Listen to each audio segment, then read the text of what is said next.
लगता है जब पहली बार मेंस नहीं क्लियर हुआ था या दूसरी बार में जब इंटरव्यू में नहीं हुआ था तो बहुत होपलेसनेस आ जाती है। लेकिन वही उस टाइम पे आपको देखना है कि आपकी स्ट्रेंथ क्या है, आपकी वीकनेस क्या है। अगर आपको लगता है कि इम्प्रूवमेंट का स्कोप है और आप वो कर सकते हैं तो यू शुड कंटिन्यू। और माँ बच्चे के साथ ज़्यादा अटैच होती हैं। पिता होते हैं वो बाहर से अपने फ़र्ज़ निभाते हैं और पिता अंदर से सपोर्ट देते हैं, जैसे वो कहते हैं ना कि कुम्हार मटके को अंदर से थाप देता है, उस तरह से। यूपीएससी की तैयारी के लिए एक बच्चा यदि तैयारी शुरू करता है तो कितने साल के प्रिपरेशन के बारे में वो सोच के चलता है? सबसे बड़ी चीज़ तो कि भरोसा बिल्कुल 100% था कि जिस क्षेत्र में भी करेगी अच्छा करेगी। ये बच्चों को बनाने में पेरेंट्स का ही सबसे पहला हाथ है। साथियों नमस्कार, मैं ब्रह्मेंद्र गुप्ता।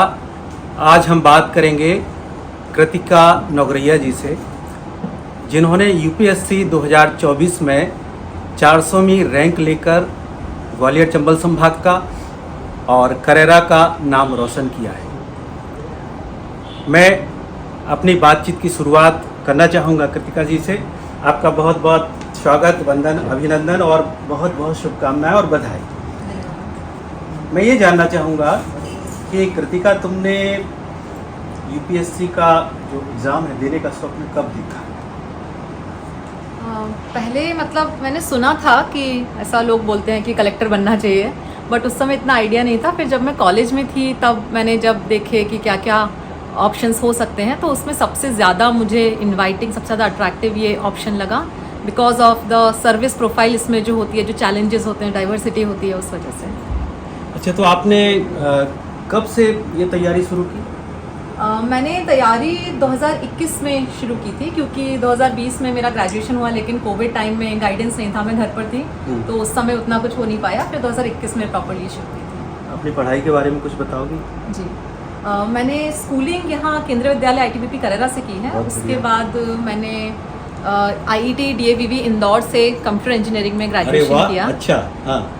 फिर उसके बाद मैंने यूपीएससी की तैयारी शुरू की तो पहले अटेम्प्ट में मेरा प्रीलिम्स क्लियर हुआ लेकिन मेंस में नहीं हुआ। फिर दूसरे अटेम्प्ट में मैं इंटरव्यू तक पहुंची, बट वहाँ पे इंटरव्यू में कम मार्क्स की वजह से रह गया और इस बार मुझे रैंक हासिल हुई। अच्छा, मैं ये जानना चाहूँगा कि कंप्यूटर साइंस में इतना वाइड स्कोप है, फिर आपने उसको, चूँकि इंजीनियरिंग भी किया है, तो आपने उस तरफ जाने का क्यों नहीं सोचा?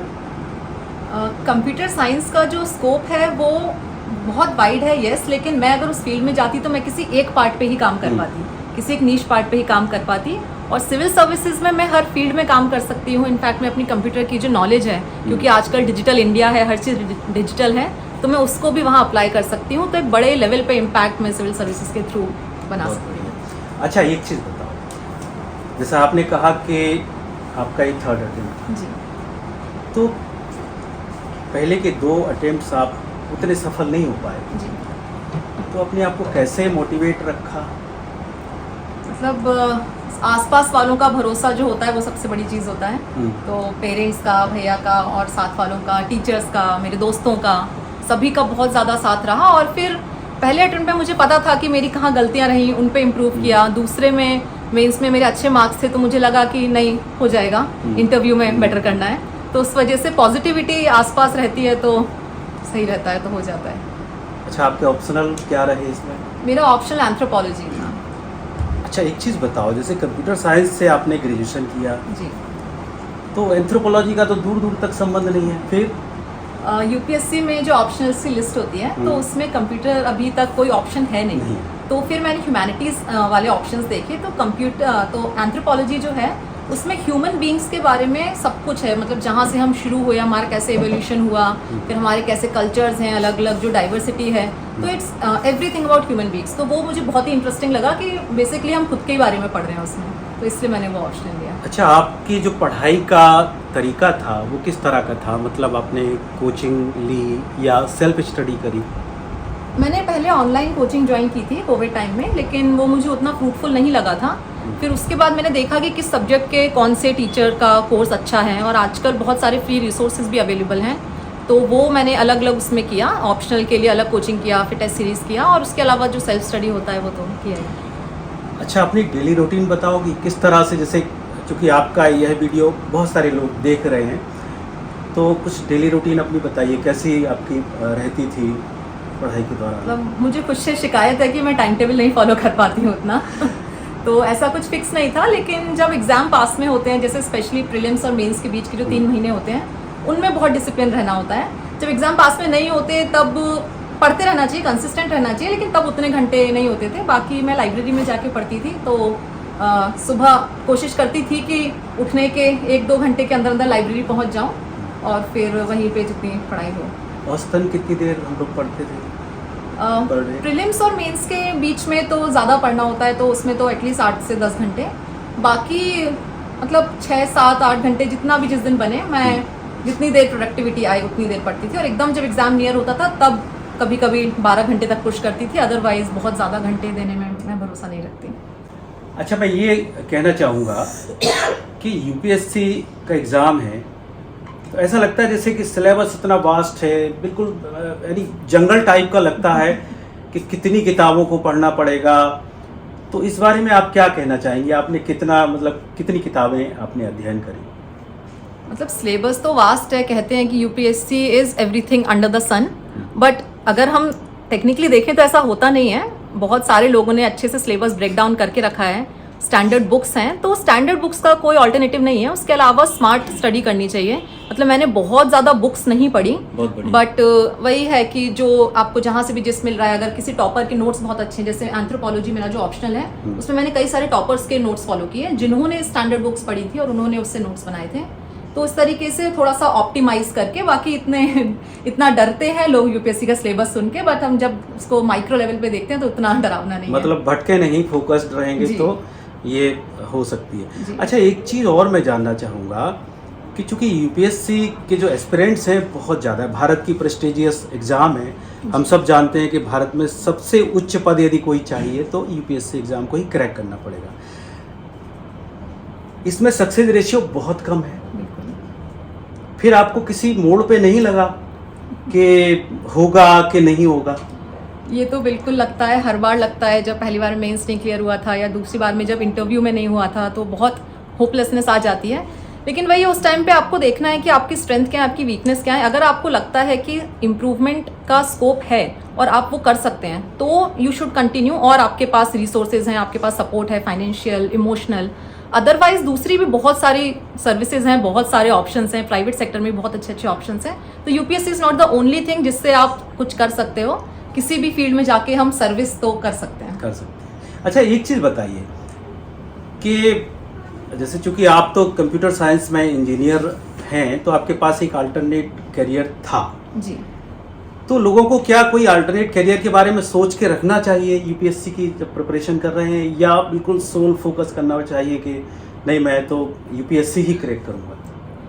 देखिए ऐसा है कि हमको फोकस्ड हम होना चाहिए, लेकिन हमको साथ में प्रैक्टिकल भी होना चाहिए। क्योंकि मैं बहुत सारे ऐसे बहुत ही ब्रिलियंट लोगों को जानती हूँ जिनका लक की वजह से या किसी वजह से यूपीएससी में होते होते रह जाता है। तो मेरा तो यही कहना है कि सबके पास एक बैकअप ऑप्शन होना चाहिए, और हो सके तो एक प्रोफेशनल डिग्री होनी चाहिए।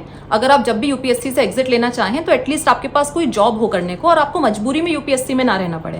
तो एक backup option is very very important, और वो आपको थोड़ा सा एक पीस ऑफ माइंड भी देता है।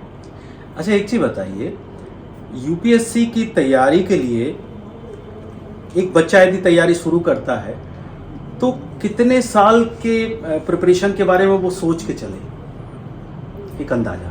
एग्ज़ाम देने के पहले एटलीस्ट 1 साल तो आपको चाहिए, इनफैक्ट 1.5 साल ही चाहिए, क्योंकि आजकल मैं जिसको भी देखती हूँ हर कोई एटलीस्ट 1.5-2 साल एग्ज़ाम के पहले प्रिपरेशन करता है। फिर उसके बाद अगर आप फर्स्ट अटेम्प्ट में भी अपने पसंद की सर्विस क्रैक कर रहे हैं तो भी पूरा 1 साल का सर्कल है, प्रीलिम से लेकर रिजल्ट आने तक। तो मिनिमम 2 साल को आपको देने ही हैं, और उसके बाद अगर चीज़ें उतनी अच्छी नहीं जाती हैं तो हो सकता है आगे और भी साल लग जाएं। अच्छा, आगे क्या प्लान है?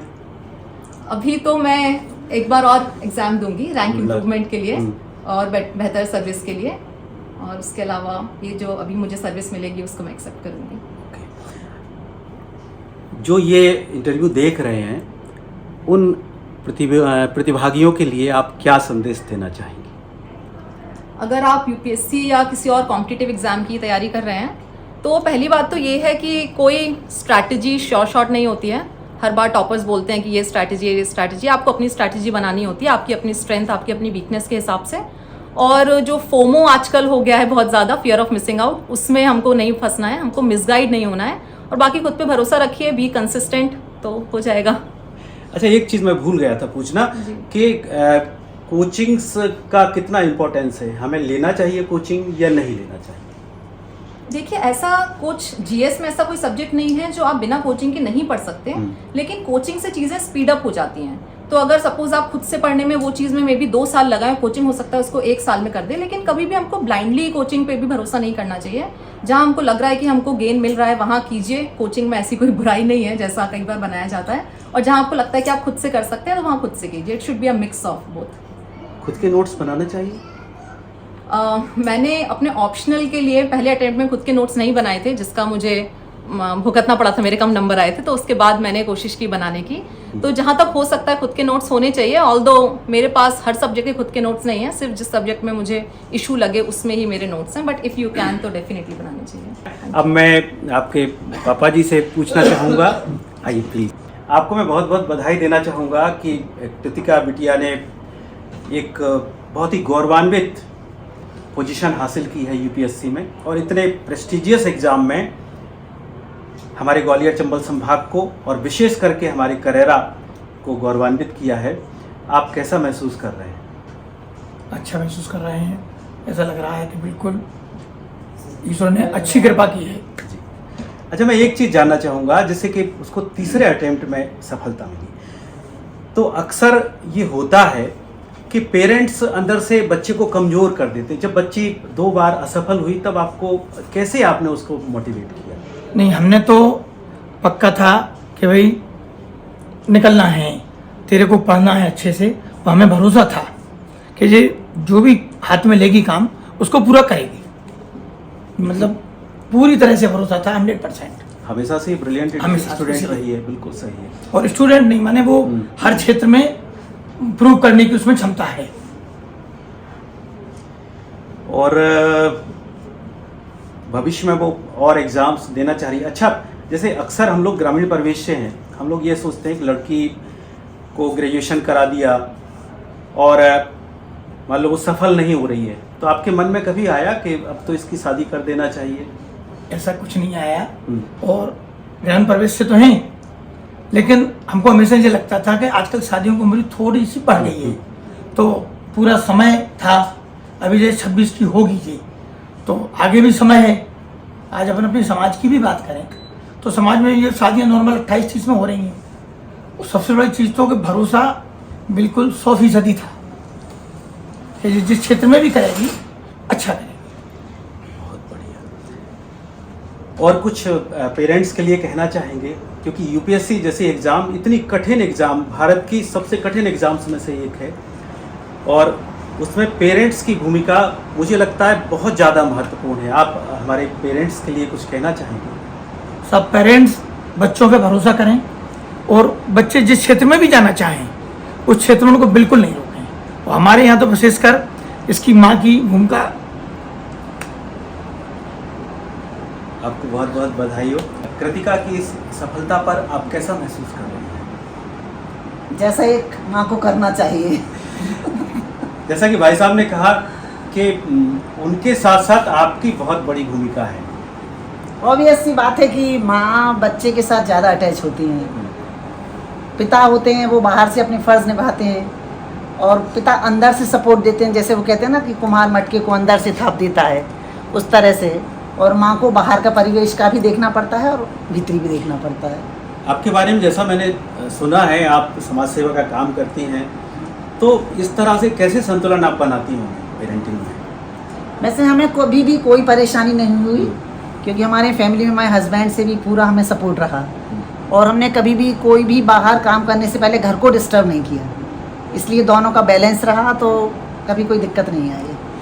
अच्छा, जब एग्जामिनेशंस वगैरह होती थी कृतिका की, तो उस समय आपकी क्या भूमिका रहती थी? जो एक मम्मी की होना चाहिए। मतलब आप वहाँ पे जाती थी बिल्कुल क्या? बिल्कुल अच्छा। जाते थे, 8-9 घंटे रहना पड़ता था सेंटर पर।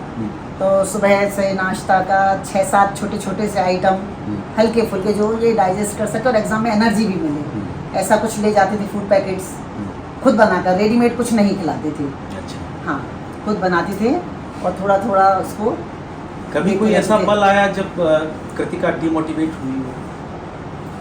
अब फिर देखिए कैसे इतनी संभाला कठिन आपने? पढ़ाई नहीं इतनी कठिन पढ़ाई में थोड़ी सी कभी आ जाती है, लेकिन उसमें कुछ नहीं, उसको अंदर से इतना उत्साह है कि हमें यही करना है। और हम लोगों ने भी हमेशा यही कहा कि हाँ तुम्हें जो करना है तुम्हारे ऊपर छोड़ा है, कोई प्रेशर नहीं है, क्योंकि भरोसा था कि ये करेगी। तो इसलिए हमें नहीं लगता कि शायद कभी कोई ऐसी परेशानी आई हो। बहुत बहुत बड़ी बात है। आप जो ये वीडियो देख रहे हैं उनके पेरेंट्स के लिए कुछ कहना चाहेंगे? हाँ बिल्कुल कहेंगे, क्योंकि बच्चों को बनाने में पेरेंट्स का ही सबसे पहला हाथ है। यदि कोई बच्चा आपका कहीं गलती कर रहा है तो आप उसको मतलब डांटें नहीं, उसको समझाएं कि क्या तरीका सही है काम करने का या पढ़ने का। आप उसके साथ बच्चों में बच्चा बनिए कि जब वो बड़ा हो तो उसकी एज के हिसाब से आपको ढलना। आप ये मत सोचिए कि आप 40 साल के या 50 के, आपका बच्चा 6 साल का है तो आपको 6 साल का बनकर ट्रीट करना है, तो फिर कोई भी दिक्कत नहीं आती है। बच्चे तो अच्छा करते हैं, बस ये सबसे पहले बात कि बच्चे पे भरोसा रखना पड़ता है।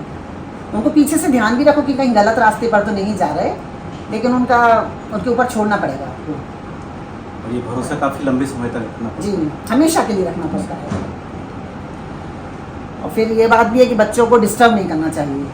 जैसे कई पेरेंट्स होते हैं दिन में 2-4 बार फ़ोन करते हैं, बेटा कहाँ हो, कैसे हो। बच्चा यदि झूठ बोलना चाहेगा तो वो गलत जगह भी होगा तो आपसे कहेगा हम पढ़ रहे हैं, क्योंकि मोबाइल इतना झूठ बोलवाना सिखाता है ना। तो इसलिए भरोसा तो करना पड़ेगा। और बच्चों से भी यही कहना चाहेंगे कि अपने पेरेंट्स के लिए हमेशा सच बोलें। आप कृतिका के भाई हैं? जी। क्या नाम है आपका? राघव। आप क्या करते हैं? मैं बिजनेस करता हूँ यहीं करगा में। अच्छा। जी। तो जब कृतिका तैयारी कर रही थी जी। तो उस समय आपकी क्या भूमिका रही?